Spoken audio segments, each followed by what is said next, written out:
Assalamualaikum warahmatullahi wabarakatuh. Perkenalkan, nama saya Rifki Denoval dengan NIM 2286240002. Kali ini saya akan menjelaskan tentang proyek Citizen yang kelompok kami telah buat. Yang pertama, bab 1 pendahuluan. Konflik Palestina-Israel merupakan konflik internasional yang berkepanjangan dan sering disalahartikan sebagai konflik agama. Padahal, akar utama konflik ini adalah perebutan wilayah dan klaim kedaulatan atas tanah Palestina sejak berdirinya negara Israel tahun 1948. Kondisi konflik ini menimbulkan berbagai pelanggaran hukum internasional, seperti penggunaan kekuatan militer berlebihan, blokade wilayah sipil, pengusiran paksa, dan pelanggaran hak asasi manusia. Peristiwa di Gaza tahun 2023 sampai 2024 menjadi bukti nyata krisis kemanusiaan yang serius dan kegagalan perlindungan hukum internasional. Selanjutnya itu ada bab 2, kajian teori. Hukum internasional berfungsi mengatur hubungan antar negara dan menjaga perdamaian dunia. Dalam konflik bersenjata, hukum humaniter internasional dan Konvensi Jenewa menjadi dasar perlindungan bagi warga sipil.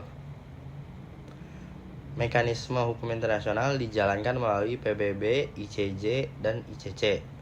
Namun, mekanisme ini sangat bergantung pada kesediaan politik negara-negara, sehingga sering tidak berjalan efektif ketika berhadapan dengan kepentingan negara besar.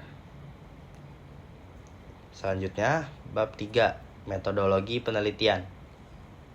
Penelitian ini menggunakan pendekatan kualitatif deskriptif melalui studi pustaka dan analisis dokumen.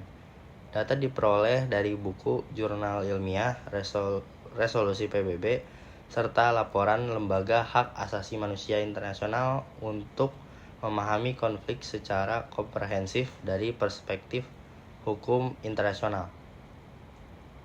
Selanjutnya ada bab 4, yaitu pembahasan. Yang pertama, standar ganda hukum internasional. Dalam konflik Palestina-Israel, hukum internasional diterapkan secara tidak konsisten. Israel kerap diduga melanggar hukum humaniter, namun jarang mendapatkan sanksi tegas.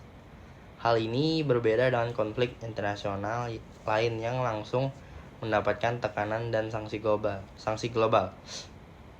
Faktor utama standar ganda ini adalah kepentingan politik negara besar dan penggunaan hak veto di Dewan Keamanan PBB yang melemahkan penegakan hukum internasional. Selanjutnya, kedua, disfungsi mekanisme hukum internasional. Resolusi PBB dan putusan ICJ seperti terkait tembok pemisah Israel sering diabaikan tanpa konsekuensi nyata. ICC juga mengalami hambatan yuridikasi dan politik. Akibatnya, pelanggaran hukum internasional terus terjadi tanpa pertanggungjawaban yang jelas. Selanjutnya, bab kelima, yaitu kesimpulan. Konflik Palestina-Israel menunjukkan lemahnya penegakan hukum internasional akibat standar ganda, kepentingan politik global, dan tidak adanya mekanisme pemaksa. Kondisi ini menghambat terciptanya penyelesaian konflik yang adil dan berkelanjutan. Cukup sekian dari saya, kurang lebihnya mohon maaf. Wassalamualaikum warahmatullahi wabarakatuh.